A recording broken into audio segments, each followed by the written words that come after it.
1:35, 12:35 en Canarias. Una vez más una historia se ha cruzado en nuestro devenir semanal. Estamos ya terminando el verano, pero yo he pedido un favor a un amigo, a un buen amigo, a un gran profesional, para que sea él el que haga el inicio de este Milenio 3. Sí, porque, como es costumbre, en las últimas semanas vamos a tratar varios temas muy diversos. Vamos a viajar a Egipto, vamos a viajar de nuevo a Tierra Santa, nuevos descubrimientos. Pero yo quería contaros una cosa muy especial. Esta persona que vais a escuchar se llama Miguel Porcel, es uno de los grandes realizadores de televisión española. Y hace un tiempo, en un edificio malagueño, me contaba una historia. Me la contó de tal manera que a mí me dejó bastante impactado. Y le dije: don Miguel, tantos años realizando con las cámaras al hombro, creando imágenes, esto tienes que contarlo un día. ¿Por qué?, me dijo.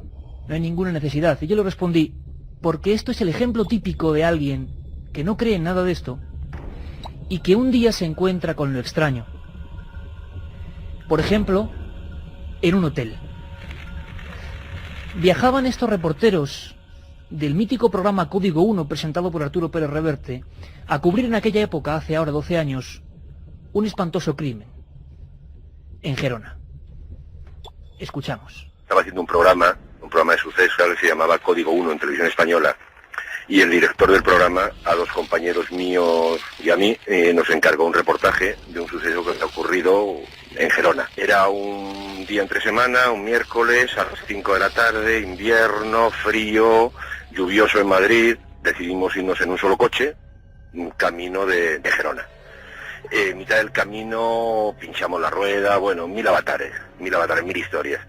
Llegamos a las 3 de la mañana a un hotel y nos abrió la puerta del hotel un señor mayor. Dijimos: hola, buenas noches, somos de Televisión Española, venimos de parte de... sí, tengo las habitaciones reservadas. Dice: pero no lo hemos puesto en la misma planta, porque las mejores habitaciones están una encima de otra, la 301, la 401 y la 501. Dijimos: ningún problema. Pues nos repartimos, yo me quedé en la primera, el compañero de producción en la siguiente y el redactor en la de más arriba. Nos acostamos a las 3 de la mañana, destrozados del viaje, cansados y tal.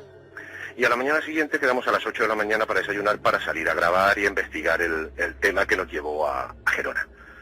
Llego a desayunar y me encuentro al compañero de producción. Me digo: hombre, ¿qué tal? Vaya nochecito. Digo: ¿qué te pasa? Dice: llego, me acuesto y al ratito noto ruidos en la habitación, noto pisadas, noto gente, doy la luz, no veo a nadie. Dice: ha habido gente esta noche en mi habitación. Dice: más de madrugada me encuentro a un señor con medio cuerpo dentro de mi habitación, la puerta abierta. Despierto, digo: ¿quién es? Doy la luz. Digo: que me ha pasado 3/4 de lo mismo. Dice: ¿pero qué dices? Digo: pues sí.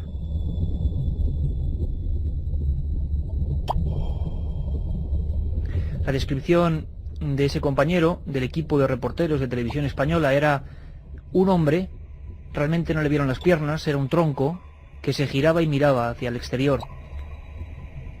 Un sueño, una pesadilla. Miguel Porcel, tantos años de trabajo, tantos años de experiencia, se quedó pensativo. A él le había ocurrido exactamente lo mismo. Exactamente lo mismo. Me quedo medio dormilado y de pronto me despierto con ruidos de papeles de periódico arrugándolos. O sea, ruido de un papel de periódico que se arruga, pisadas, gente que se mueve. Doy la luz, digo: ¿quién hay ahí? ¿Qué pasa? ¿Qué hay? No noto nada. Al cabo del rato, más ruidos y gente como murmurando. Doy la luz, ya estaba despierto, pongo el oído con la habitación de al lado. Cabo del buen rato me quedo dormido y oigo que se abre la puerta, doy la luz y se cierra de pronto. Digo: bueno, esto no puede ser, aquí hay algo más. Hay algo raro que se está moviendo en esa habitación, que hay, no sé, una presencia extraña ahí dentro, que notas que te sientes observado, que te sientes vigilado por alguien, o que alguien hay ahí, que él te puede ver, creo yo, pero que tú no lo puedes ver. Lo percibes, lo sientes, pero... bueno, se me está poniendo la carne de gallina ahora mismo recordarlo, ¿qué?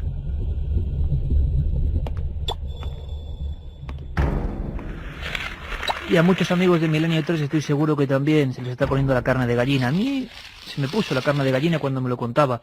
Una noche, cámara al hombro también, el amigo Porcel. Quedaba un tercer testigo. Eran reporteros. ¿Puedo dar fe y poner la mano en el fuego por la total incredulidad con estos temas que tenía este equipo.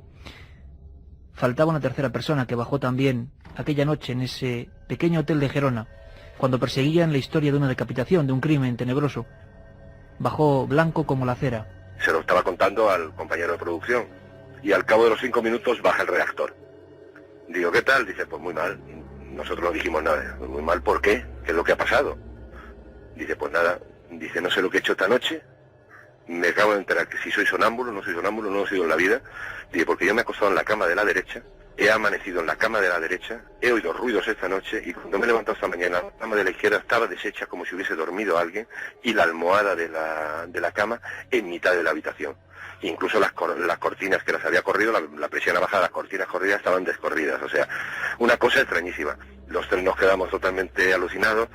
Fue una cosa que nos ocurrió en Gerona capital, en un hotel. Yo luego he preguntado si ese hotel había sido antes un cortijo, una mansión, una masía, cualquier cosa. Me han dicho que no, que siempre ha sido un hotel, que ha pertenecido a varias cadenas, pero que no ha sido otra cosa. Y esa es mi experiencia, digamos, paranormal. La otra realidad. Milenio 3. En la SER.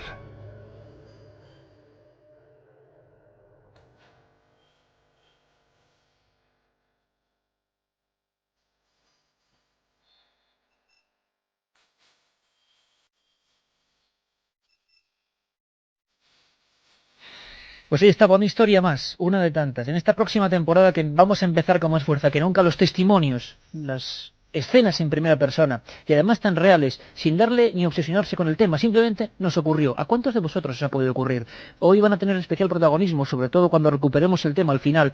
Acordaos de este dato, los hoteles. Hoteles, lugares donde dejamos parte de nuestra vida y a veces, algunas veces, pasan cosas difíciles de explicar. Carmen Porter, buenas madrugadas. Qué gran tipo, Miguel Porcel, ¿eh? Buenas madrugadas, sí, que igual que la primera vez que nos lo contó, a mí se me han En vuelto a cortijo poner jurado. los pelos de punta cuando le escuchaba, ahora de nuevo como recordaba ese caso terrible. Y los otros dos reporteros es que no quieren ni recordar la historia, o sea que es como tanta gente puede pasarle. No sé qué es, no creo en estas cosas, nos ocurrió a los tres esa figura, esos movimientos, ese sonido de papeles de periódicos estrujándose dentro de la habitación, los tres individualmente contándoselo uno a otro y desde luego un espanto que dura de por vida, eso no se olvida nunca. Gente de los hoteles, además, que nos escucha, muchos de recepción, que nos cuenten qué pasa en sus hoteles, a ver si hay algún misterio también, o algún paseante Vamos a hablar nocturno. de un hotel también en la última parte del programa clásico, el Hotel Corona de Aragón. Leyenda urbana, mito, un incendio pavoroso, un incendio terrible, y a partir de ahí historias de una habitación, la habitación 510. Sobre todo, Carmen, queremos que desde ya la gente nos cuente sus experiencias, ¿no?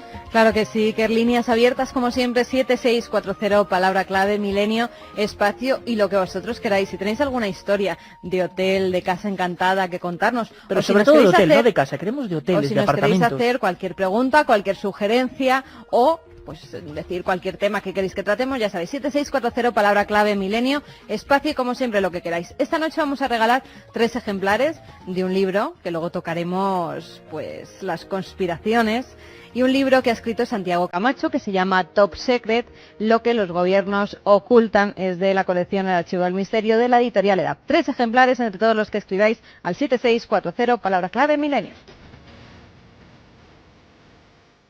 Y yo os digo titulares, simplemente, vamos a viajar a Egipto, están pasando cosas y nos van a contar la noticia desde allí, con Nacho Ores. Vamos a viajar en busca de los rollos del Mar Muerto, vamos a saber cuáles son las conspiraciones más importantes de la historia. Ahora este libro, Top Secret, las más importantes, las que se han quedado en la mente de todos, las que no pasan de moda. Vamos a hablar de brujería, casos absolutamente terroríficos y sobre todo eso, hoteles y edificios con misterio. Yo creo que no os podéis perder este menú.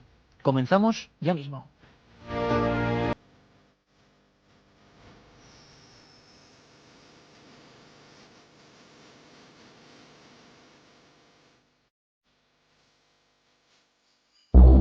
La otra realidad.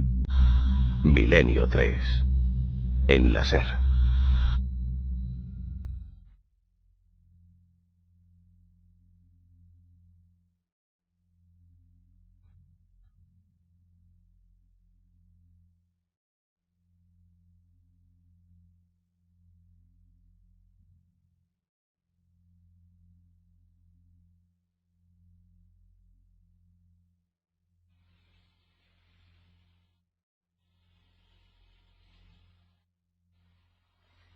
¿Quiere experiencias? 7640, palabra clave Milenio, ya. De este tipo, quizá no como las de Miguel Porcel y el equipo de televisión española de Código 1. Pero ¿os han ocurrido cosas extrañas en esas habitaciones de hotel? De apartamentos, de casas que no son la vuestra, que habéis llegado y de verdad que no os han quedado ninguna ganas de volver.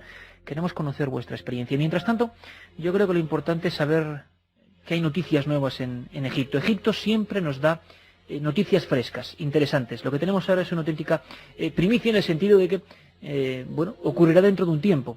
Parece ser que va a haber un nuevo robot. Todos sabéis la historia, imagino, de esos robots que han entrado en las entrañas de esa construcción, de la que precisamente hablábamos el domingo en esos programas de archivo que estamos recuperando sobre la Gran Pirámide y la tecnología egipcia. En el año 93 y en el año 2002, un robot llamado Upuau 2 y otro llamado Pyramid Rover entraban dentro de un canal ascendente. Descubrían puertas. Según todos los indicios, esas puertas pueden esconder algo. Algo que es ni más ni menos, quizá, el recinto del gran secreto. ¿Tú recuerdas, Carmen, que en el año 2002, en septiembre, estuvo allí un corresponsal nuestro, Francisco Contreras, poniendo el micro amarillo en el momento en que ese robot entraba, ¿no? Efectivamente, pero hubo un poco de decepción, ¿no? Hubo un poco de decepción porque se creía que iba a haber algo más y no otra puerta, como se descubrió que había. Lo que no sabemos es que habrá detrás de esa otra puerta, ya van dos, y al parecer detrás sí que hay un espacio porque hay una pequeña abertura que demuestra que detrás hay una cámara. ¿Una cámara con qué? ¿Habrá otra nueva puerta? ¿Habrá una cámara con algo? ¿Habrá algún enterramiento allí? ¿Qué pensáis? ¿Qué pensáis vosotros? También, por supuesto, cada tema de Milenio es un contacto con vosotros, no solo para el asunto de los hoteles con huéspedes muy particulares, aparentemente, sino también, por ejemplo, esto. ¿Qué puede haber? ¿Qué teorías hay? Hay muchas. Recordamos, si os parece, el momento en que ese Pyramid Rover entraba dentro de la Gran Pirámide y nos lo contaba Francisco Contreras. Lo recordábamos en un programa hace exactamente 2 años. Francisco, ahora es el momento en que toda la gente...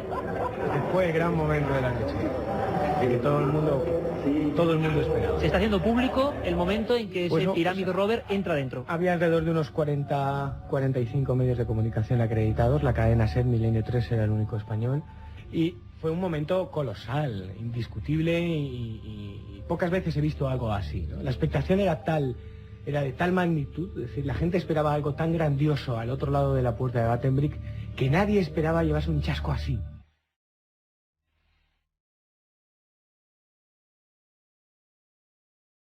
Noticia de ultimísima hora. Va a haber una nueva expedición robótica y dicen que tiene todas las posibilidades de conseguir llegar a ese último receptáculo.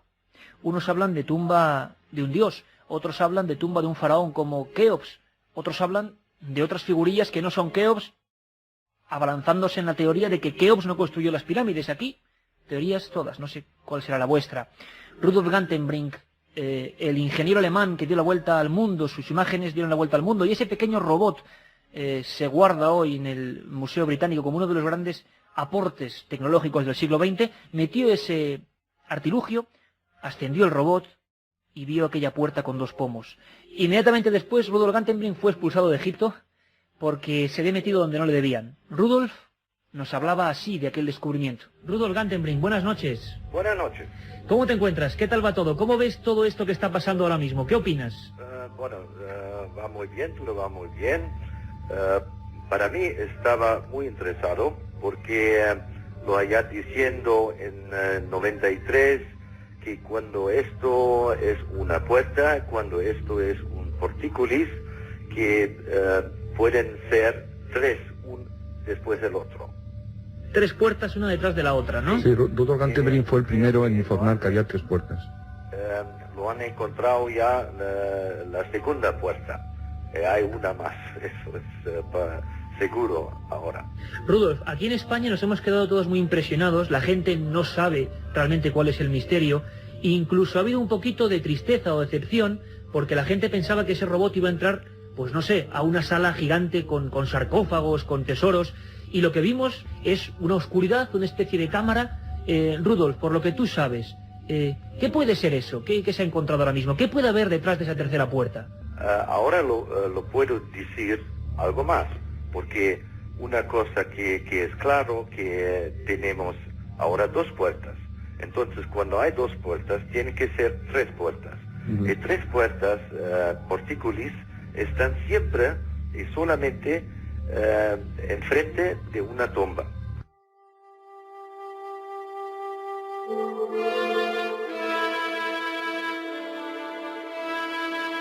Como siempre a estas horas, en los mandos firmes de la nave del misterio, nuestro compañero Juanma Frasquet, que ya es, vamos, como desde luego un miembro más de este equipo, pero de los más conocidos, y siempre llegan mensajes diciendo que no se pase con las músicas. Así que Juanma, ya sabes, ¿eh? Ahora nos pone esta sensación de estar casi dentro de la pirámide, ¿os dais cuenta? Casi en el interior de esa construcción maravillosa. La noticia está ahí. Atentos, papel y lápiz. La Universidad de Singapur está construyendo un robot, está diseñando, va a hacer la inmersión, si se permite la palabra, aunque más sería la piramidización definitiva, intentando buscar eso que se le resiste a todos los arqueólogos, intentando encontrar el tesoro, el auténtico tesoro que puede, imaginaos, la que puede originar las teorías que se vendrán abajo. Ni más ni menos que en la iglesia de San José de los franciscanos custodios de Tierra Santa, en el corazón del Cairo. Allí, ni más ni menos, llevando toda esta noticia, contándoos todo desde el lugar de los hechos, está nuestro amigo, director de la revista Arqueología, miembro de este equipo, autor de La Historia Perdida, Nacho Ares. Nacho Ares, buenas noches. Buenas noches, Iker. ¿Qué tal? Tengo aquí unos buenos amigos que me han cedido el lugar para estar un poco tranquilo en este caos de tráfico y ruido que, como bien conoces, hacía sino muy difícil la conexión por teléfono. El Cairo sigue bulliendo como siempre a estas horas, ¿no, Nacho? Sí, aquí la verdad es que, como bien digo que ya he estado aquí en varias ocasiones, el tráfico es muy denso, tanto por el día como por la noche. Las tiendas tienen horario libre, puedes ir a cualquier tienda a las 5 de la mañana y encuentras absolutamente todo abierto. Es una ciudad que nunca duerme y la verdad es que, bueno, como también bien sabéis, es mi segunda tierra, por así decirlo, de la que estoy prácticamente enamorado y no puedo pasar más de 2-3 meses sin venir aquí a casa. Tú eres un poco cairota, ¿no? Pues sí, además tengo una anécdota, fíjate que hace apenas 5 días me encontré una tarántula en el cuarto de baño. La manera que yo tuve de deshacerme de ella fue, no tenía ni más remedio porque no tenía ni bolsas ni frascos en casa para cogerla, era con una escoba. Y luego cuando le contaba esta anécdota a unos amigos me decían, joder, con una escoba, y es que parece totalmente egipcio. Un egipcio hubiera mandado también a un ratón, a cualquier tipo de animal con una escoba, ¿no? Son conductas ya, menuda sorpresa, una tarántula en el baño de Nacho Ares. Menuda, y lo cuentas con una sonrisa. Oye, Nacho, vamos a ver, la noticia, no sé si se la he comentado bien, la Universidad de Singapur está construyendo un nuevo robot, uno de esos robots para intentar perforar esa puerta secreta, ¿no?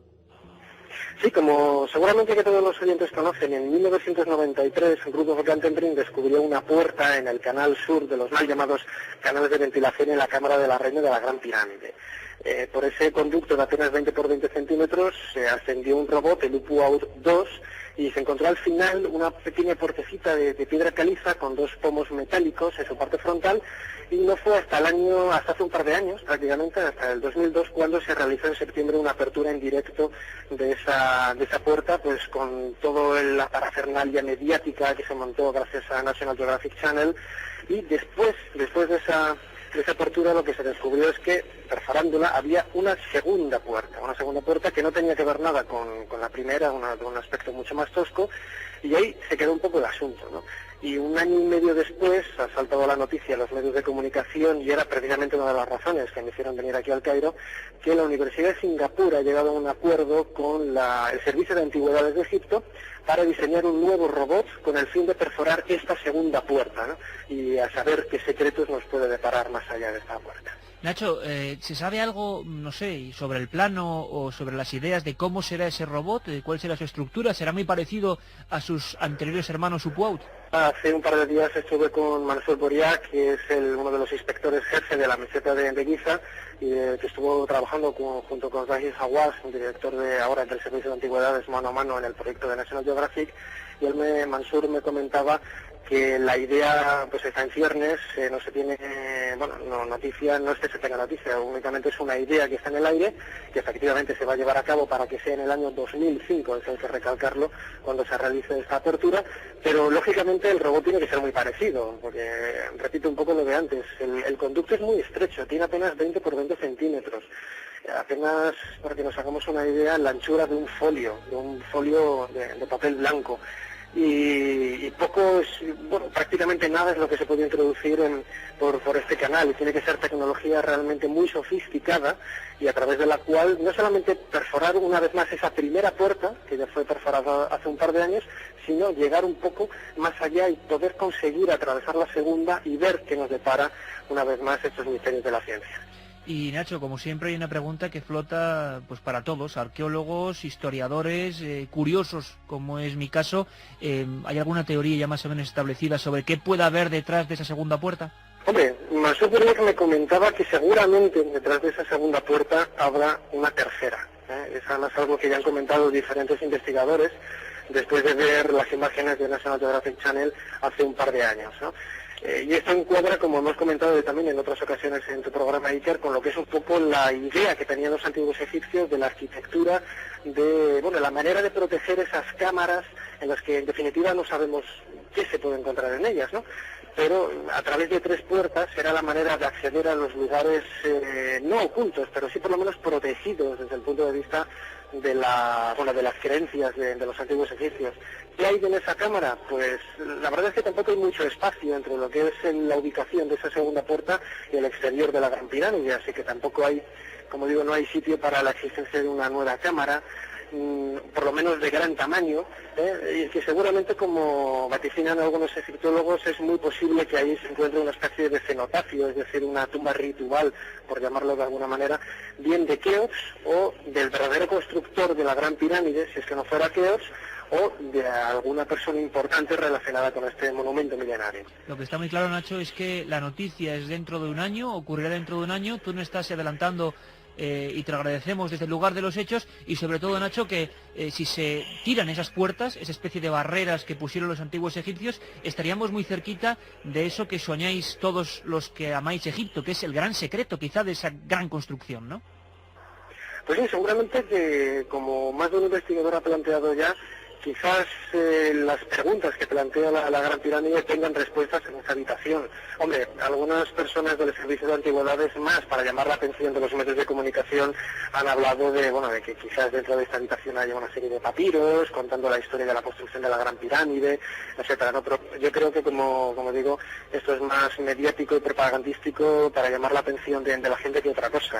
No entra en la cabeza de los antiguos egipcios realizar una serie de papiros, de documentos con los métodos de construcción y dejarlos en una habitación. Para ellos no tendría en absoluto ningún sentido, pero seguro que bien haya textos o no haya textos, la forma de la habitación, el posible contenido, alguna estatua, alguna figura, seguramente nos aporte luz sobre el verdadero significado de la Gran Pirámide y sobre todo quién la pudo haber construido hace quizás más de 5.000 años.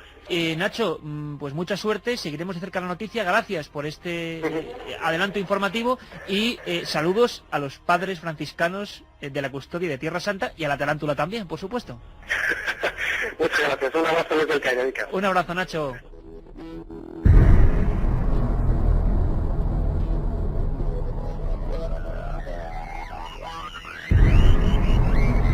Nacho Ores desde el Cairo, comentándonos los últimos acontecimientos de la Universidad de Singapur, que está creando ese robot para, por fin, entrar en el habitáculo secreto de la Gran Pirámide. Pero en el 7640 hay otro habitáculo secreto, el de los hoteles.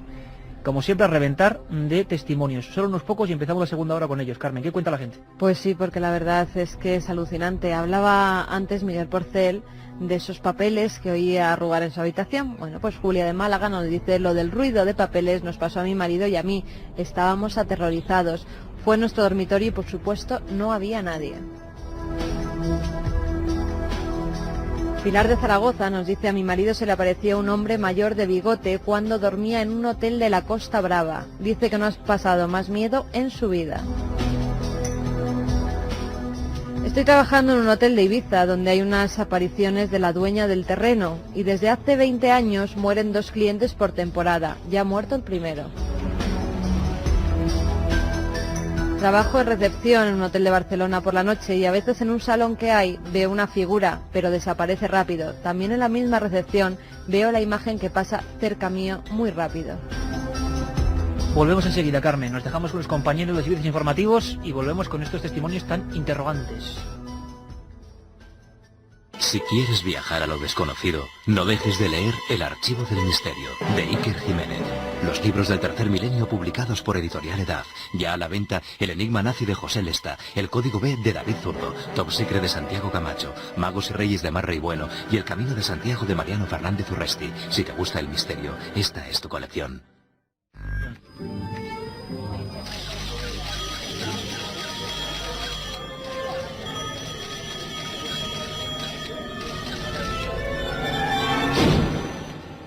Milenio 3. Una ventana abierta hacia otros mundos. Milenio 3. Milenio 3. Cadena SER. Pase lo que pase. Milenio 3.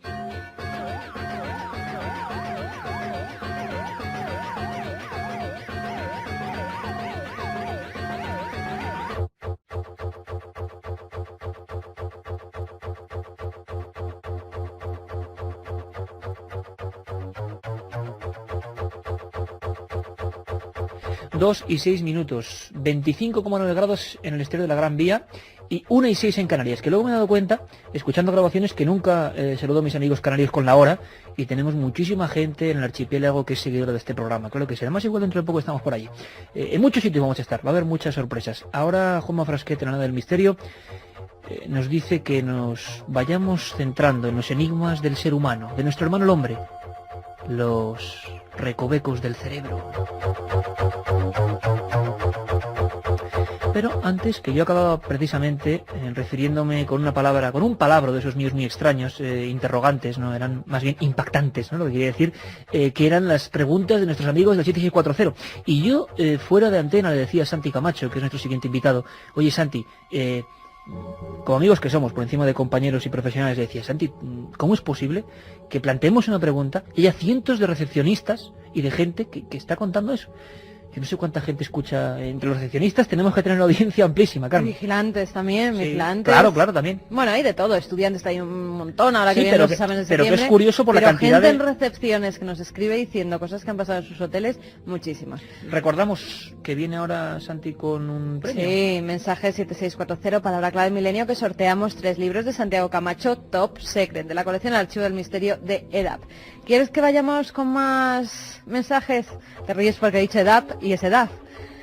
Vamos, nos dice: hola, trabajo en la recepción de un hotel y nunca vi nada raro, pero tengo compañeros que me han contado cosas que te ponen los pelos de punta. Yo he paseado de madrugada por el balneario antiguo de Mondariz, que fue quemado por sus dueños y da terror. ¿No habéis oído hablar de eso? Sus lugareños, muchos. Pues sí, yo sí que he oído, y además he paseado también entre las ruinas. Ahora ya creo que está arreglado del balneario de Mondariz, y de verdad que eran terroríficas. En Semana Santa fui a una casa rural en Arzúa que tenía un cementerio al lado. Seguro que fue imaginación, pero no dormimos a causa de unos extraños llantos de niños, nos dice Candy.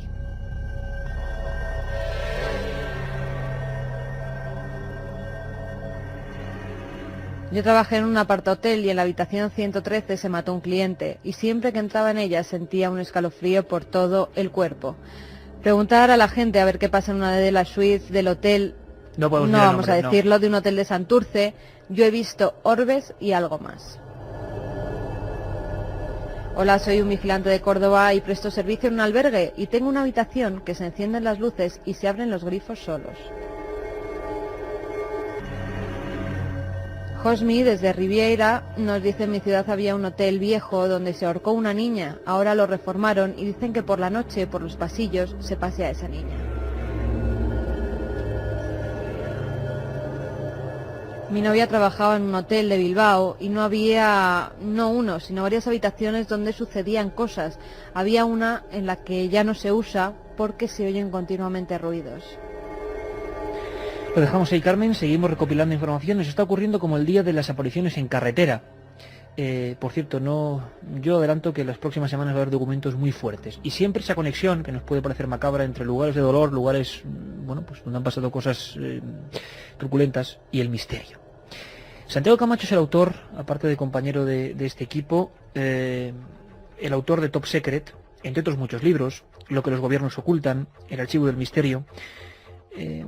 Aparte, es un hombre que lleva pues más de media vida dedicada a estos asuntos desde el punto de vista, sobre todo, de las maquinaciones del ser humano, el auténtico misterio. ¿Hay mayor misterio que el comprobar hasta dónde podemos llegar? Santi, buenas madrugadas, amigo. ¿Qué tal? Muy buena madrugada. Oye, por cierto, última hora, Top Secret, traducción al francés en una de las grandes editoriales francesas. Me alegro un montón, de verdad, ¿eh? Pues sí, ha sido una de las noticias gratas de este verano. La verdad es que me ha hecho muchísima ilusión, no solo porque demuestra la maravillosa acogida que ha tenido este libro, sino además porque bueno, pues la pequeña vanidad de autor de que te traduzcan a tu idioma, de que gente de otra cultura, de otro país se interesen por lo que haces, pues que quieres que no, pues te da gustito, te agrada mucho. Y no me extraña, Santi, no me extraña, porque en este libro lo que los gobiernos ocultan hay muchas más cosas. Hay manipulación mental, hay grandes conspiraciones, hay historias tan alucinantes como, con nombres sobre todo, como el proyecto Kubark, el proyecto o la operación Caos, la investigación con los animales. ¿Quién no ha oído hablar del instinto, del sexto sentido de los animales?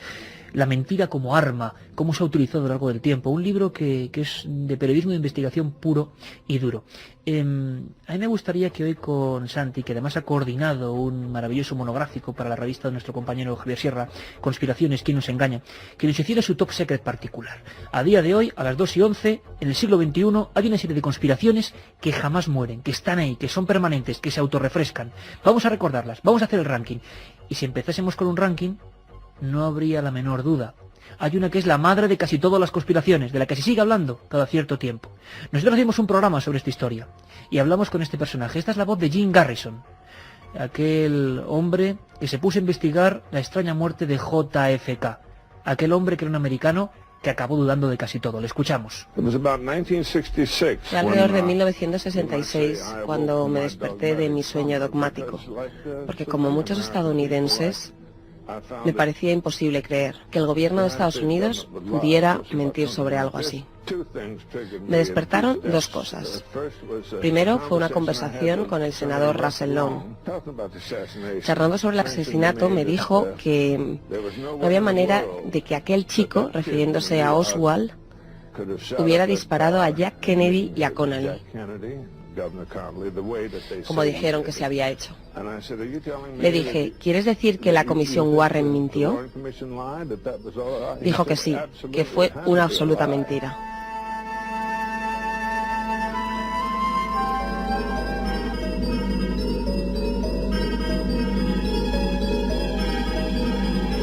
Mentiras, medias verdades, manipulaciones, pruebas cambiadas. JFK, Santiago, han pasado tantos años y si tú haces tu ranking de conspiraciones, tiene que estar ahí, ¿no?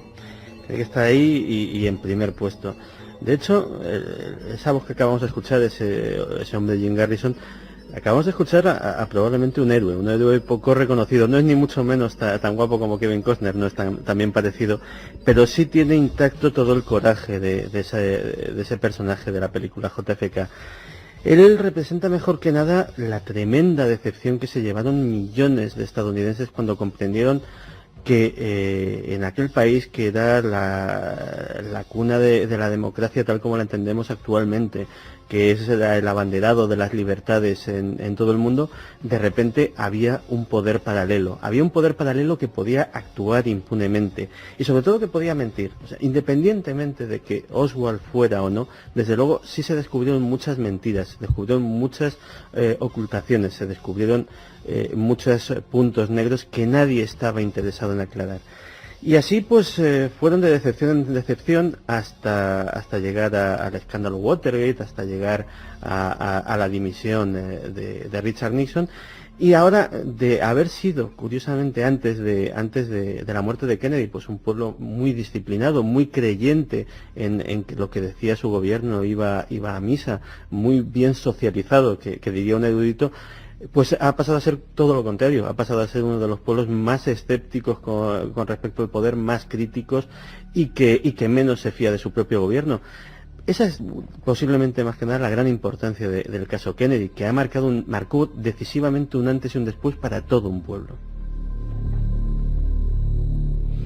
Pues yo creo que lo que estamos escuchando es casi cátedra de la conspiración. ¿Por qué es importante la de JFK? No por un hecho, claro, por supuesto con la importancia y la gravedad, sino como cuenta Santi, porque por vez primera ese pueblo emblemático se da cuenta de que, caramba, de que hay otra gente extraña ahí manipulando pruebas, porque a la vista de hoy es evidente que no está nada claro lo que ocurrió según tengo entendido, 218 documentos importantísimos sobre el asunto de JFK no verán la luz, y cómo suena esto, hasta el año 2038. Y si la ven en el 2038, todo eso no es una desclasificación automática, entonces pasarán a una junta que estimará si esos documentos afectan todavía a la seguridad nacional y se da su potestad que esos documentos salgan a la luz o no. Pensemos una cosa, en Estados Unidos, ahora mismo, a día de hoy, hay documentos clasificados como secretos procedentes de 1870, que vaya usted a saber qué dicen para que todavía afecten a la seguridad nacional y que sin embargo pues siguen ahí. Sin embargo, no solo Estados Unidos aunque sí es un país donde, como dice Santiago, han tenido un especial arraigo el sentido conspirativo, que imagino que llega hasta el delirio. O sea, es como una cosa, creer en las verdades oficiales en determinadas es para reírse, pero también no creerlas y convertir en otras verdades delirantes también es como para tener en cuenta y ponernos nuestra señal de aminorar la marcha, ¿no? Porque los caminos de la mente son inescrutables, sin duda alguna, y podemos llegar a creer en evidencias que no existen. Pero desde luego, a mí me gustaría preguntaros, 7640 Palabra Milenio, programa totalmente participativo, al margen de los hoteles, al margen de cualquier cosa que comentemos aquí, ¿cuál sería vuestro ranking de conspiración? Vuestra conspiración más importante. Ya sabéis que sorteamos 3 libros de Top Secret, del Archivo del Misterio de Edad, de Santi Camacho. En ese libro se habla también no solo de la esfera norteamericana, sino del tenebroso y terrible y quizá más oculto mundo del antiguo telón de acero. Incluso he hecho un reportaje, te felicito Santiago, un reportaje en la revista Más Allá, en este monográfico, sobre las conspiraciones del KGB, con unas fotografías de lugares donde se hacían interrogatorios que da miedo. Precisamente se va a hablar mucho a partir de ahora, muchísimo, de un término, sociedades secretas. Sería otro de los puntales, uno de los que más ha crecido. Si JFK es la conspiración básica y clásica, el asunto de las sociedades secretas es amplísimo, y quizá libros como el Código da Vinci, con ese, para algunos, conspirativo éxito, están provocando que todo el mundo hable de prioratos, de poderes en el casi aspecto religioso que dominan el mundo, sociedades como los Illuminati, sociedades de todo tipo, Rosacruces. La gente está ávida de conocimiento de esos temas. Nosotros aquí en Milenio 3 recordábamos una sociedad secreta a la española, una sociedad que llegó a ser un grupo auténtico de criminales. Los llamaban la Garduña, y así hablaba textualmente, se recogía así en el libro de la Garduña, el libro negro de la Garduña, su gran maestre. Procedo a la lectura ante nuestros hermanos de las leyes de la familia en este año del Señor de 1697. En el gremio de los aprendices tenemos chivatos, fuelles, soplones y coberteras, cuyo quehacer es la vigilancia indiscreta de nuestras próximas víctimas. En el grado de los compañeros, que son hombres y mujeres, seguirán los floreadores, encargados de robos, y los punteadores, diestros para el apuñalamiento. Existen también los postulantes, que recaudan para los nobles cristianos que quieran ser protegidos, y los ancianos, que adoctrinen a los jóvenes que en el porvenir pertenecerán a la sagrada misión. Por último, y en la cúspide de la nuestra organización, me encuentro yo, el gran maestre de poder absoluto otorgado por la tradición oculta de la Garduña.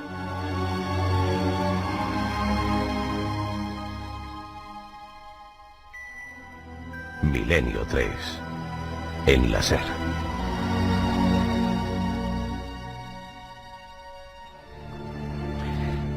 Priorato de Sion, Illuminati, Rosacruces, grupos, si no recuerdo mal, de los 24, de los 27, no lo sé ahora mismo.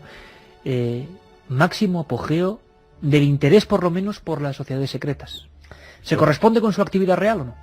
Hombre, se corresponde al menos con la importancia que debe ser tratado este tema, que los historiadores muchas veces lo han pasado por alto, y sin embargo pues ha marcado decisivamente muchos hechos históricos de Occidente y de Oriente. Pensemos que, por ejemplo, son las grandes desconocidas las sociedades secretas y las sociedades criminales chinas o japonesas, como la Yakuza o las triadas, que todavía hoy pues marcan la vida pública y la vida política de aquellos países. Sí es un interés justificado. Si no, pensemos en un dato que posiblemente algunos de nuestros oyentes conozcan, pero otros no, y que es un poco inquietante. Dentro de unos meses va a haber elecciones presidenciales en los Estados Unidos de Norteamérica. Los dos candidatos, George Bush y John Kerry, estudiaron en la misma universidad, en años diferentes. Ambos estuvieron en la misma fraternidad universitaria que en realidad constituye una sociedad secreta. La sociedad secreta Skull and Bones, calavera y huesos, de la que han salido presidentes, senadores, presidentes de grandes corporaciones, y que tiene fama de ser un poder en la sombra dentro de los Estados Unidos. ¿Qué poder no será que gane quien gane esas elecciones? Gana siempre la sociedad secreta.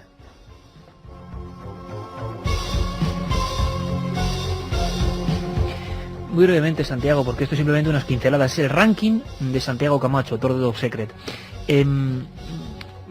Ahora, por ejemplo, hace unos años hubo un interés excepcional por el tema de los Illuminati, que imagino que va a volver otra vez porque es uno de los epicentros de la próxima novela de Dan Brown, el célebre autor del Código da Vinci. Rosacruces, Illuminati, el célebre Priorato de Sion, que se ha convertido en una especie de delirio, de cosa extraña. ¿Son las más activas ahora mismo, las que más están seduciendo a la gente? Realmente no. El tema de las sociedades secretas ha cambiado radicalmente. Esos grupúsculos en los que los muy poderosos y los muy influyentes se mueven, ahora se han convertido en comités asesores, grupos de investigación, se han vuelto más prosaicos, ya no tienen veleidades esotéricas, ya no pretenden otra cosa que el poder en sí mismo y tratar sobre cómo se manejan esos hilos del poder. Ahora son grupos internacionales de gente muy poderosa que se reúne una vez al año en algún hotel ultra lujoso de cualquier parte del planeta, y que allí se van a hablar de sus cosas. Hay un grupo, el grupo Bilderberg, al cual pertenece, o es el invitado, mejor dicho, gente influyente, rica, poderosa o políticamente relevante de todo el mundo, y que no es secreta la reunión, no es secreto la lista de invitados, la cual grandes personalidades españolas han acudido, pero sí es secreto lo que se habla allí. Ellos se justifican diciendo que eso se hace para que el invitado pueda hablar sin preocuparse de lo que la opinión pública dirá de lo que él ha dicho en esa reunión, lo cual ya de por sí nos hace reflexionar si los que nos dirigen dicen una cosa en privado y otra en público.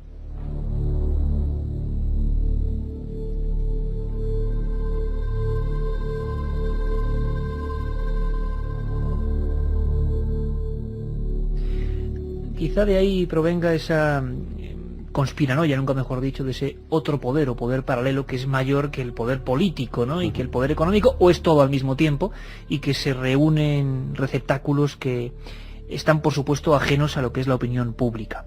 Carmen, por cierto, siguen llegándonos. Yo te dejo ahí porque estás con la pantalla.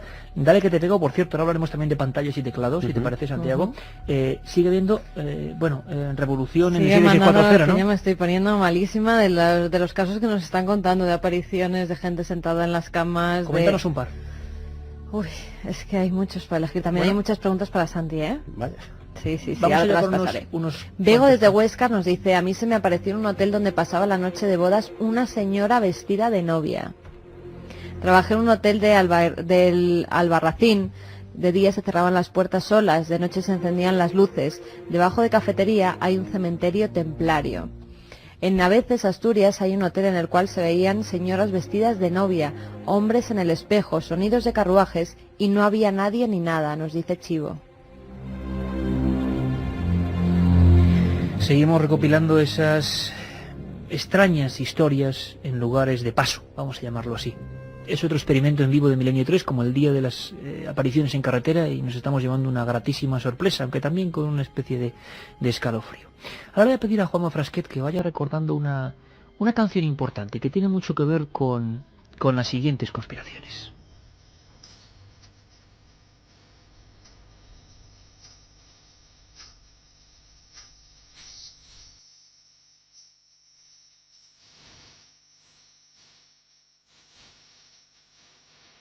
Jim Morrison, cantante de los Doors, motivo de una especie de leyenda urbana, de una gran conspiración, pero ¿cuántos cantantes, hicimos un programa sobre este asunto, cuántos cantantes han sido víctimas, para muchos, Santiago, de la llamada Operación Caos, ¿no? Pues la verdad es que sí. Sería otra de las grandes conspiraciones del ranking. Sí, de hecho la desaparición, siempre que desaparece alguien grande, surge una teoría de conspiración, porque es una estela que posiblemente pues a esa grandeza la va siguiendo. Pero en el caso de Jim Morrison, de John Lennon, de Jimi Hendrix, por desgracia esa estela, aparte de ser una estela de rumores, también tiene una estela de papel y se puede seguir. Y no existe un documento que diga la CIA o el FBI o cualquier otra agencia estadounidense, pues en su momento se encargó de quitar de en medio a esta gente. Pero sí existen una serie de documentos que hablan de la voluntad, en aquel momento muy delicado de la política interior y exterior estadounidense, de quitar de en medio, de quitar relevancia al precio que fuera a determinados personajes que estaban para ellos subvirtiendo que no eran políticamente correctos, desde luego. Estaban socavando la seguridad nacional, que estaban levantando a la juventud en pro del pacifismo, en pro de la salida de las tropas de Vietnam, etcétera, etcétera, y que había que hacerles callar. Lo que no sabemos es si aquello fue una casualidad que les vino muy bien a esta gente, o realmente su silencio pues fue provocado.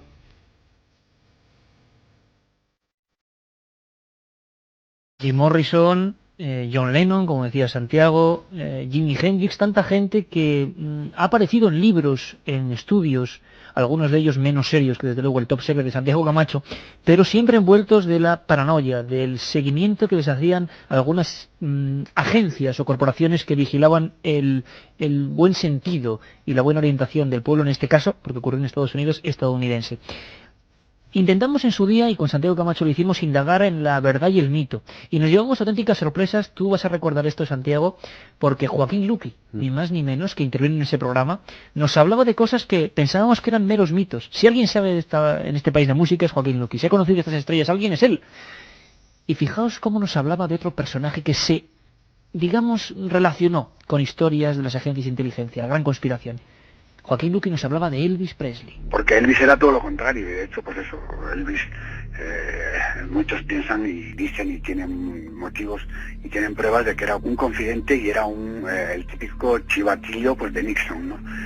Al día siguiente de aquel 16 de agosto, que fue cuando murió Elvis, supuestamente, Elvis empezaba una gira y hay quien dice que tenía miedo de que en esa gira en directo pues alguien podía matarle a alguno de la gente que él había, digamos, denunciado al FBI, y por eso hay la teoría de que el FBI pues le entró, se le metió en lo de la protección de testigos, le hizo aparecer como muerto.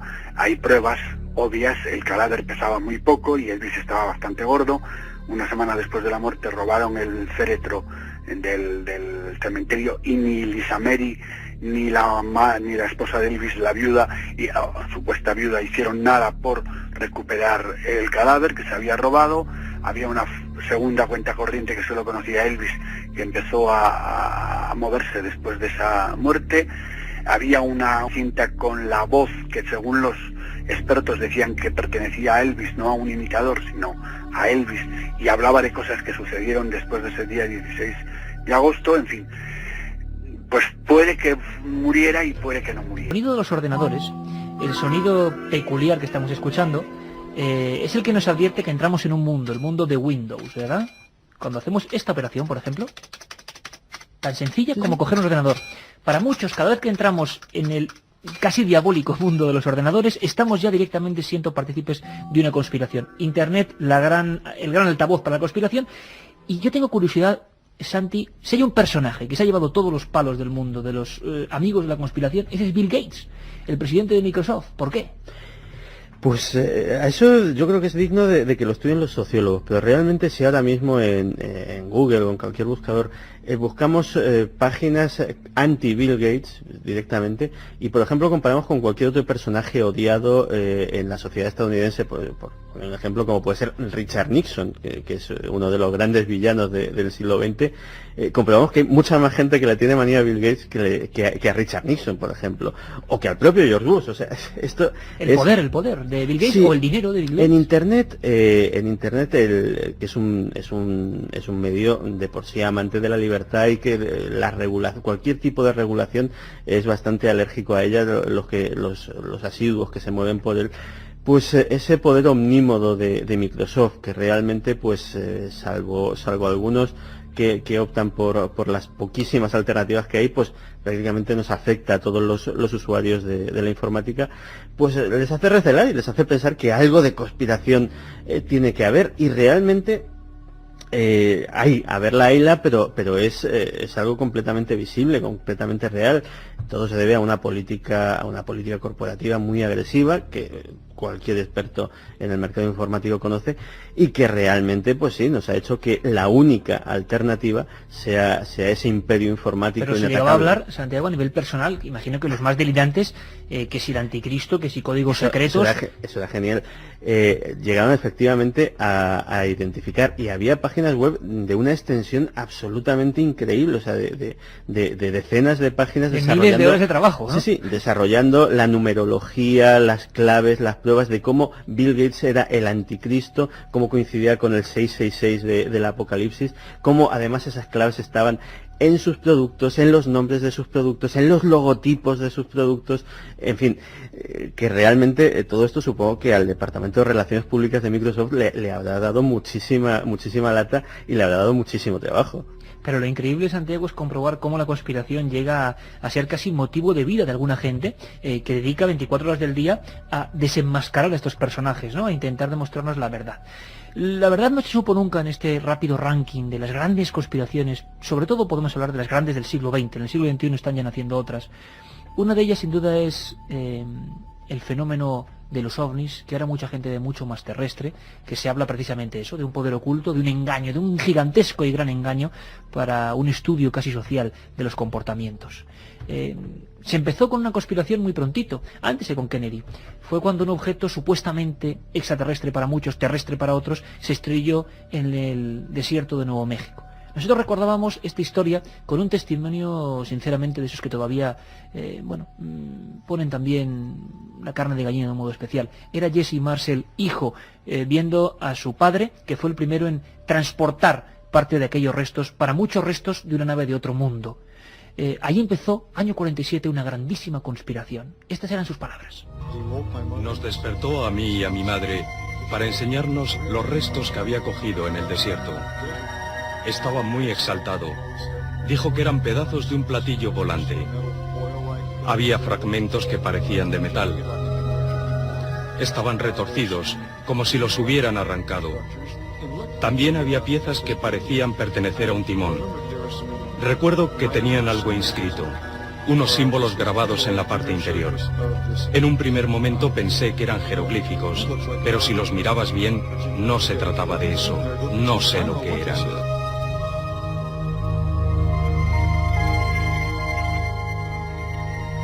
Con el ojo conspiranoico de hoy en día, Santiago, lo que se estrelló en Roswell fue el inicio de una gran trama humana, no humana. ¿Qué piensa el mundo de la conspiración de todo esto? Lo que pienso es que realmente algo debió de eso. Desde luego es innegable que algo se estrelló aquella noche de 1947. De eso no cabe dudas. Algo terrible, algo que había que ocultar a toda costa y que no había que reparar en medios para ello. Si era una nave procedente de otro planeta, todo parece justificado y la historia parece encajada a la perfección. Pero si no lo era, y de hecho hay que recordar que la historia de la nave extraterrestre parte del propio ejército estadounidense, que en su primer comunicado afirma haber recuperado los restos de un platillo volante. Si realmente, como luego hemos podido intuir a través de otros documentos desclasificados, se estaba utilizando en este caso esa herramienta de desinformación, ¿qué se estrelló? está la famosa hipótesis que dice que se trataba de un prototipo, pero no de un prototipo normal, sino de un prototipo tripulado por niños, que de ahí se explicarían aquellos pequeños cadáveres calcinados que todo el mundo que los vio pues identificó con seres de otro mundo. Desde luego hay un gran secreto, hay un secreto que posiblemente sea más terrible que todo lo que podamos imaginar, porque se han descubierto muchos abusos y muchas barbaridades que se hicieron en nombre de la defensa de la democracia durante aquellos prolegómenos de la Guerra Fría. Me gustaría pensar que el día que se descubra todo esto, pues sí, que fuera una nave extraterrestre, que en algún sitio en esa área 51 estuvieran esos cadáveres de otro mundo congelados. Pero a lo mejor no es así, y a lo mejor la desilusión es más terrible de lo que todos pensamos. Vamos con preguntas para Santiago Camacho que nos han llegado a ese 7640, palabra clave milenio. Nos dice un amigo, no hay nada que decir de la muerte de Kurt Cobain. En el pueblo aún estamos sin saber quién le mató y si realmente está muerto, porque hay lenguas que lo niegan. Pues de la muerte de Kurt Cobain se puede decir mucho. De hecho, hay dedos que señalan hacia Courtney Love como la incitadora o incluso la ejecutora. La incitadora en el caso del suicidio o la ejecutora en el caso de un asesinato. Hay diversas pruebas periciales que afirman que la nota de suicidio, la famosa nota de suicidio, es completamente falsa, y es un caso que sigue, de cara a la opinión pública, sigue abierto, a pesar de que por desgracia de cara a las fuerzas de seguridad pues ya esté cerrado. Para quien no lo sepa, hablábamos del famoso cantante de aquel grupo Nirvana, ¿no? Que fue tan importante en los 90. Inma desde Écija, yo creo que la mayor conspiración de la historia es el asesinato de Julio César, nos dice. Bueno, sería de las más antiguas, ¿no? Otra pregunta, Marilyn Monroe, ¿suicidio o asesinato? Otra de las clásicas. Pues yo siempre he afirmado que asesinato y no por convencimiento o por fe infundida, sino porque hay que fiarse de lo que dicen, por ejemplo, los forenses en este caso. Y desde luego la autopsia de Marilyn Monroe coincide muy poco con la que correspondería a una persona que se ha suicidado ingiriendo por vía oral una sobredosis de barbitúricos.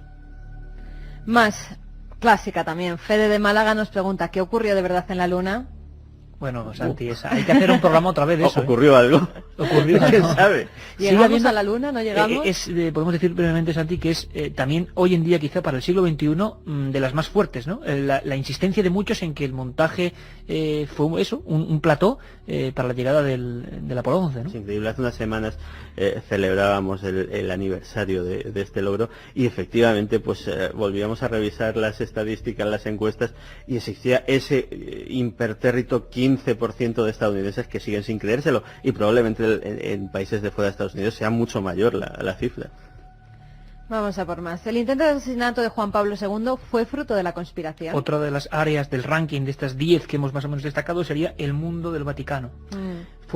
Evidentemente yo creo que fue fruto de la conspiración, aún ciñéndonos a la versión oficial, es decir, evidentemente hay una conspiración, pongamos, de un grupo de integristas musulmanes, pero además es posible que las tensiones de los comienzos del papado de Juan Pablo II, pensemos que todavía el bloque de detrás del telón de acero estaba intacto, y precisamente pues Juan Pablo II, con su procedencia polaca, pues fue una de las grietas que se abrieron en ese telón de acero. Está la famosa pista búlgara, que precisamente indicaba que los servicios secretos de ese país, que antes era comunista, pues estuvieron implicados en este asunto. Pero realmente lo cierto es que nadie después de los años ha querido volver a hurgar en esa ida.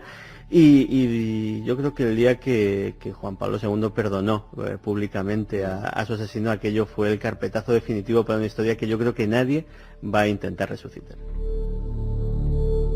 Y cuando son justo las 3 menos 20, despedimos a nuestro compañero Santiago Camacho, que sabemos que tiene mucho trabajo y que muchos medios se lo disputan, muestra de su buen trabajo, y le deseamos todo lo mejor, Santiago. Esa traducción al francés de Top Secret, lo que los gobiernos ocultan, el archivo del misterio de edad, top secret, lo que los gobiernos ocultan. Desde luego, un libro para mentes abiertas. Desde luego, no para el que cree a pies juntillas, ¿verdad, Santiago?, en las verdades oficiales. No, para el que quiera otro punto de referencia para interpretar la realidad. Como siempre, luego cada uno que saque su conclusión con todos los elementos sobre la mesa. Un abrazo muy fuerte, Santiago. Gracias, igualmente. Te esperamos en esta temporada para hacer muchísimas cosas. Por supuesto.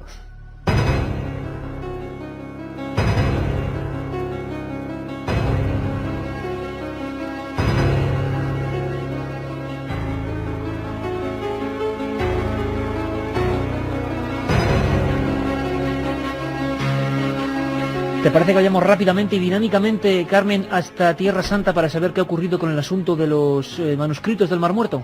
Claro que sí, Iker, porque al parecer, después de unos huesos de animales que se han descubierto allí, pues piensan hacer pruebas de ADN que podrían revelar pues secretos de esos rollos del Mar Muerto, esos rollos encontrados. Huesos de animales que ahora tienen que ver con el famoso tesoro del Qumran. Para muchos, los primeros elementos importantísimos de la historia del cristianismo. Para algunos son los textos de los que enseñaron a Jesús de Nazaret, los esenios. Bueno, ha hecho un reportaje, una crónica reportaje muy interesante. Yo creo que estos 2 minutos y pico merecen muchísimo la pena. Desde el lugar de los hechos, ni más ni menos, Patricia Salas, en las inmediaciones de Jerusalén, buscando el enigma de qué ha pasado ahora mismo, cuáles son los datos, qué está ocurriendo, está pasando, lo estamos contando, con los rollos del Mar Muerto. Los restos de huesos humanos y animales, así como de frascos de perfumes encontrados en las cuevas de la meseta de Qumran, abren de nuevo la polémica en torno a los pergaminos del Mar Muerto. Para el profesor de la Universidad Hebrea, Oren Goodfield, si el ADN de los huesos de animales encontrados coinciden con el de la textura animal usada para elaborar los pergaminos, se acabaría con uno de los grandes interrogantes. Podrían asegurar que los manuscritos del Mar Muerto fueron elaborados por la comunidad de Qumran, que muchos historiadores aseguran fueron los esenios. Esta tesis es también defendida por Randall Price, uno de los arqueólogos de la Universidad de Trinidad de México y que trabaja con Goodfield. Price considera las cuevas y los restos de esa meseta como el monasterio más antiguo de Occidente. Goodfield señala que si no fueron los esenios, podría haber sido otra secta la que vivió en la zona y escribió los rollos. Esta tesis es también la defendida por organizaciones cristianas conservadoras de Estados Unidos que financian los trabajos de estas excavaciones, y continúa con la investigación iniciada por el dominico Robert DeVoe entre 1951 y 1956. Tanto Goodfield como DeVoe abogan porque fue una población autóctona la que escribió los 850 pergaminos. Pero para Yuval Peleg e Isaac Magen, dos arqueólogos israelíes, es imposible asegurar que la comunidad que vivía en las cuevas donde se encontraron los rollos eran humildes, ya que encontraron restos de frascos de perfume, cristal importado y numerosas joyas. Y este matiz es importante porque se refiere a la tesis existente hasta ahora de que esa zona fue morada de los esenios, una secta precristiana, ascética y austera. Además, tras haber investigado 10 años, defienden la teoría de que los pergaminos no fueron escritos por los habitantes de las cuevas, los esenios, según la línea de estudio mayoritaria desde los años 50, y tira por tierra la hipótesis de que aquel lugar fuera un centro de estudio y de reproducción de documentos. Otra línea de investigación totalmente opuesta apunta a que los escritos fueron depositados en las cuevas por judíos que huían de los romanos en el año 70 después de Cristo, época de la destrucción del segundo templo de Jerusalén. Los arqueólogos israelíes acusan a DeVoe de haber ignorado los hallazgos que ellos han encontrado y que lo hizo porque no le interesaba para su línea de investigación. No obstante, Maim Broshi, ex comisario del Santuario del Libro de Jerusalén, donde se custodian con extrema seguridad los rollos del Mar Muerto, ha asegurado que esos objetos pudieron ser depositados por una base poblacional romana que vivió posteriormente. El hallazgo de los pergaminos en el año 47, entonces solo se encontraron 7 por un beduino, ha sido catalogado como el mayor descubrimiento del siglo XX en la zona de Oriente Próximo y es vital para la comprensión del cristianismo y del judaísmo. En estos pergaminos no solo se establecen los cánones de los textos sagrados, sino la originalidad del mensaje de Jesús, y demuestran que la transmisión oral de las Sagradas Escrituras durante siglos ha sido bastante fiel. Además, los rollos ofrecen un contexto histórico, cultural y religioso muy certero de la época de Jesús, ya que en algunos casos fueron escritos mientras él vivía. Son las copias más antiguas que existen de los libros de la Biblia.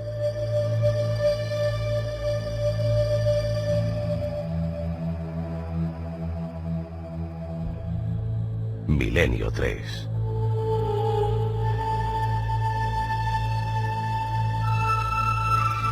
Pues seguimos siempre, cada cierto tiempo, con incógnitas en torno a esos preciados rollos. ¿Qué información tienen? Y como siempre, ¿nos cuentan toda la verdad? Lo que es verdad, porque entra dentro de la criminología, y eso no cabe suposición alguna, ni interpretación subjetiva, sino datos rotundos, es lo que está pasando. Yo no sé qué ocurre, Carmen, es otro misterio, el efecto simpatía. Cuando pasa una cosa con un tema, se empieza a repetir en diferentes lugares. La brujería, bueno, más bien los crímenes por brujería, han sido protagonistas en diversas partes del mundo. Es terrorífica la crónica. Pues sí, Iker. Empezamos con uno de ellos que ocurrió en Marruecos. El pasado viernes fueron hallados en una céntrica calle de la ciudad marroquí de Taroudant 8 cadáveres en avanzado estado de descomposición. Los cuerpos, todos ellos pertenecientes a varones de entre 17 y 21 años, fueron colocados ante unos locales comerciales. Un equipo de forenses de Casablanca se desplazó hasta el lugar para tratar de identificar los cuerpos, cosa que hasta el momento no se ha podido averiguar, ya que iban indocumentados y debido al avanzado estado de descomposición en el que se encontraba, era muy difícil tomar huellas. La gendarmería marroquí cree que se puede tratar de un caso de brujería, ya que, como han afirmado, esta región es conocida en Marruecos por la práctica de la magia negra, que en algunos casos implica el sacrificio de menores.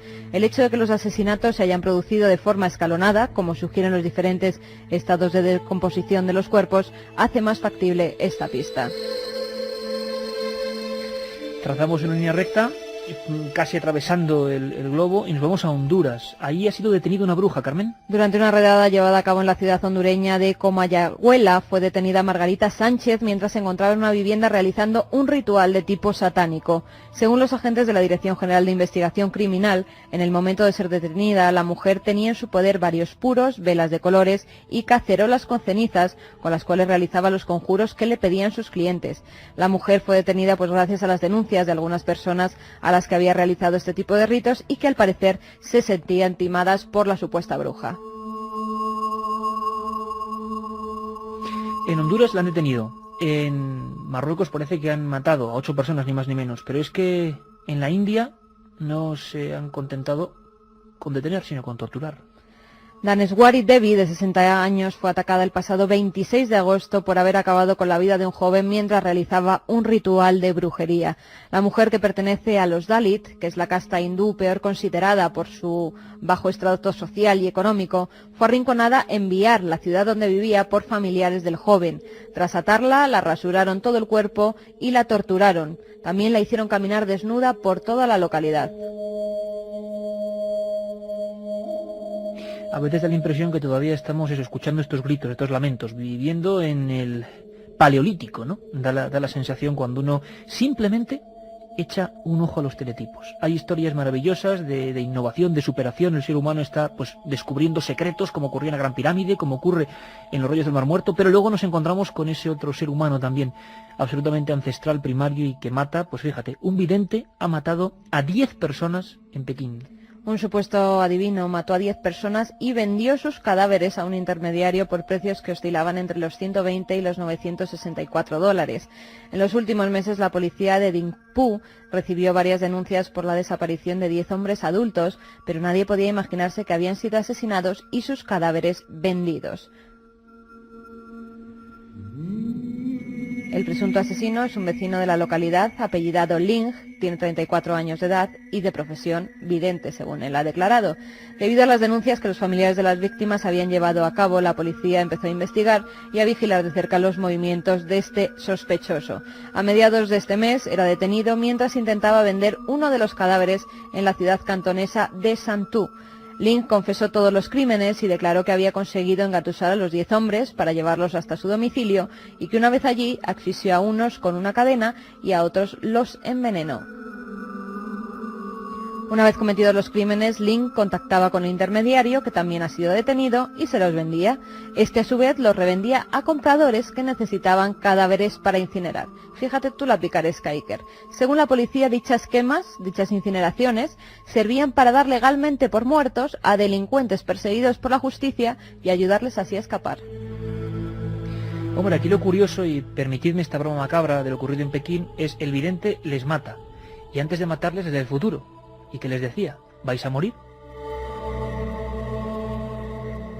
Algunos casi mueren del susto, parece ser, no sé si estamos hablando de una leyenda urbana. Empezábamos esta historia con la experiencia de un equipo de televisión española en un hotel de Gerona, del programa mítico Código 1, que presentaba en su época Arturo Pérez Reverte. Hablábamos ahí con el realizador jefe del programa, Miguel Porcel. nos contaba lo que 3 miembros del equipo en diferentes habitaciones habían vivido. Si hay un hotel en España con una leyenda negra, y que se me entienda, es decir, con un hecho muy luctuoso, muy triste, muy desgraciado, pero que luego ha motivado, sobre todo en Aragón, que la gente crea que hay una habitación maldita, esa es la historia del Hotel Corona de Aragón, ¿no, Carmen? Efectivamente, Iker, al parecer muchas de las personas que han pasado por esa habitación 510 pues han oído extraños lamentos, también chillidos, e incluso en algunos de los casos se dicen que han visto una especie de aparición de ser pues caminando por la habitación. Y que se tiraba por la ventana, ¿no? Más de 80 personas fallecidas, un hecho luctuoso y terrible, y creemos que simplemente... En 1981 hubo un gran incendio y al parecer fallecieron 79 personas, Iker. Pero aquí lo más extraordinario quizás es que poniendo una muesca en el lado de la racionalidad, es que creemos que es una leyenda urbana. Es decir, que aquí sí que no hay datos, documentos, no tenemos a Miguel Porcel diciendo yo lo he vivido, y sin embargo en la ciudad durante años se va generando la bola de nieve. Si alguien ha investigado este tema, y quiero que nos cuente si de verdad se ha investigado o no, si hay testigos o no, se ha publicado mucho, pero la verdad ¿cuál es? Es nuestra voz en Aragón, es un investigador que lleva muchos años detrás de estas historias.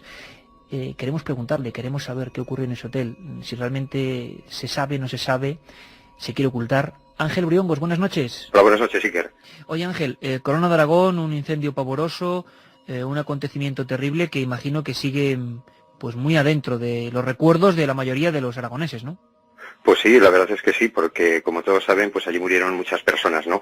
Y más cuando hay unos casos así en los que la muerte es instantánea, donde la tragedia se hace, digamos que parece que se puede cortar con el aire, pues en estos casos es cuando surge quizás o la leyenda o el fenómeno paranormal extraño al que nos podemos referir en un momento. Se empieza a publicar, se empieza sobre todo a rumorear, y es un boca a oreja, yo creo, en la propia ciudad.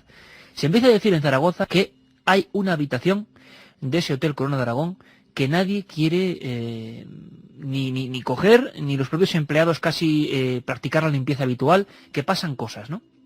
Bueno, eso es una cosa que se dice, claro, entonces del dicho al hecho hay un gran trecho, ¿no?, como se suele decir, pero también cuando el río suena agua lleva. Entonces en este caso, pues quizás tengamos que escuchar esas leyendas o a esos relatos, porque testimonios prácticamente, a mí no me ha llegado ninguno de viva voz, o sea, alguien que te haya sentado con él y que te haya explicado que haya dormido una noche allí, que haya pasado una semana en el hotel por alguna convención o algo, y nos haya contado que allí se oían pasos, como se afirma, como dicen muchas personas, pero lo que es un testimonio en concreto, yo al menos no, la verdad es que no recuerdo haber comentado esto con nadie. Sí que lo saben, claro, los propios operarios del hotel y demás, pero claro, tampoco es un tema que se le pueda dar quizás mucha publicidad, porque a lo mejor pues bajarían las habitaciones, las reservas y demás, ¿no? Pero bueno, en este caso es uno de esos misterios que nos comentan, que hemos escuchado decenas de veces, que allí, en la habitación 510 del Hotel Meliá de Zaragoza... 510, o sea, hay un número concreto incluso, y una identificación clara, ¿no? Sí, exacto. Y entonces es una habitación normalita, sencilla, como la mayoría del resto, no es ningún tipo de suite ni nada por especial. Y bueno, pues allí yo tengo referencias de que esa habitación se alquila y demás, pero allí no ocurre absolutamente nada, al menos desde hace una temporada para esta parte, ¿no? Bueno, ¿y qué es lo que ocurría? ¿Qué es lo que comentaban? Parece que se han publicado en algunas revistas y publicaciones algunos testimonios de gente que veía como una escena, es decir, gente que estando durmiendo en ese hotel, bueno, al parecer alguien estaba durmiendo y veía como una escena de alguien como si fuera un reflejo del pasado, ¿no? Esa es la impresión del testimonio tipo que se ha recogido, ¿no? Pero me gustaría verlo alguna vez, y si está grabado, pues mucho mejor, ¿no?, que lo pudiéramos ver todos, o una fotografía, o alguien que de verdad afirma eso, ¿no? No simplemente pues un testimonio que nos dicen, me ha dicho una persona, pero no puedo decir el nombre. No, si se puede, pues bueno, que se demuestre una vez, ¿no?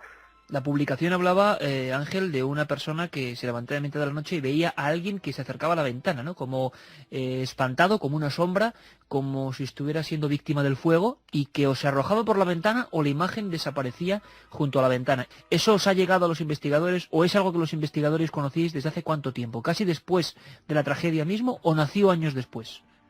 Yo la verdad creo que nació años después esto, pero casi me inclino más por creer que puede ser una leyenda urbana basada probablemente en algún hecho real pero muy puntual, incluso en varios hechos reales muy puntuales en algún momento en concreto, pero que lógicamente pues quizás eso en el tiempo pues ha dejado de producir esos fenómenos, ¿no?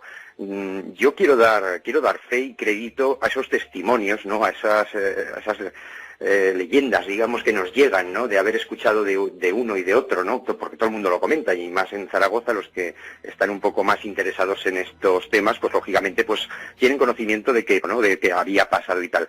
Pero claro, de ahí a tener el testimonio, yo soy de la opinión de que pudo ocurrir algo. De hecho, la verdad es que en cualquier sitio puede darse el absurdo, ¿no? El fenómeno paranormal. Justamente donde hubo un accidente trágico, un incendio donde murieron muchas personas, allí donde se hace la tragedia física prácticamente, pues bueno, pues es más probable que puedan suceder este tipo de fenómenos, ¿no? Creo yo, como ocurre con Belchite, como ocurre con otros sitios donde han ocurrido muchas tragedias, lo que estáis tocando.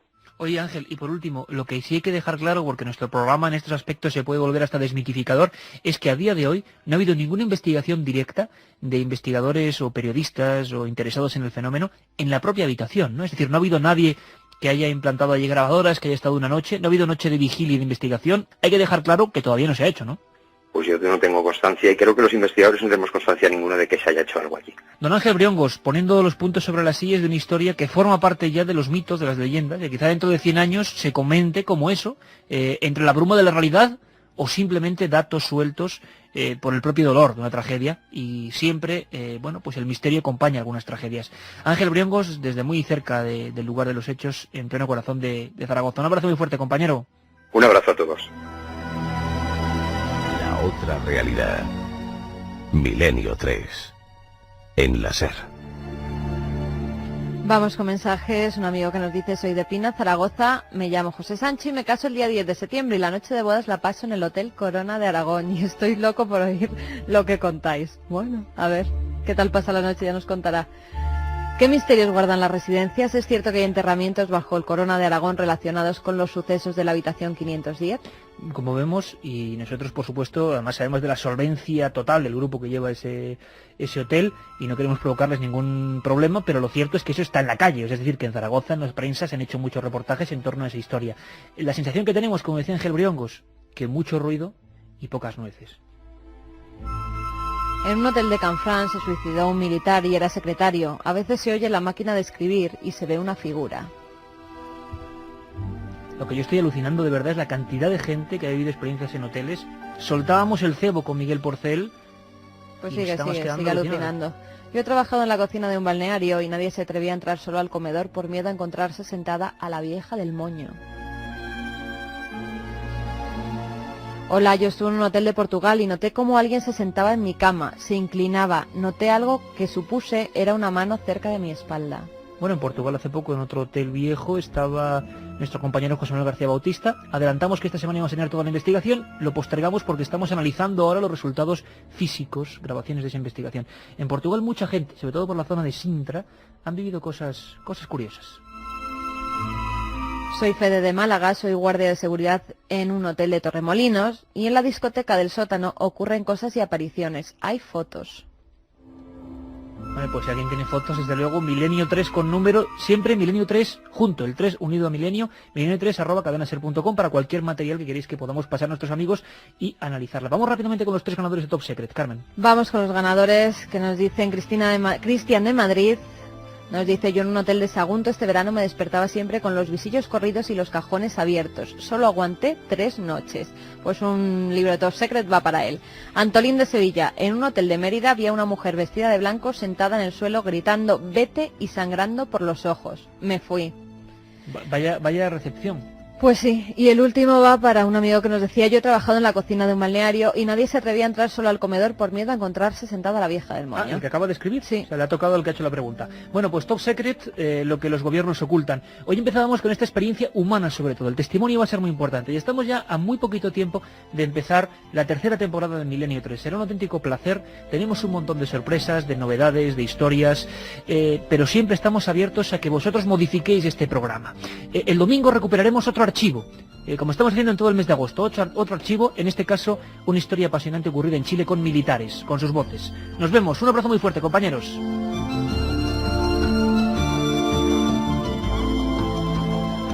Milenio 3, con Iker Jiménez, en la cadena SER.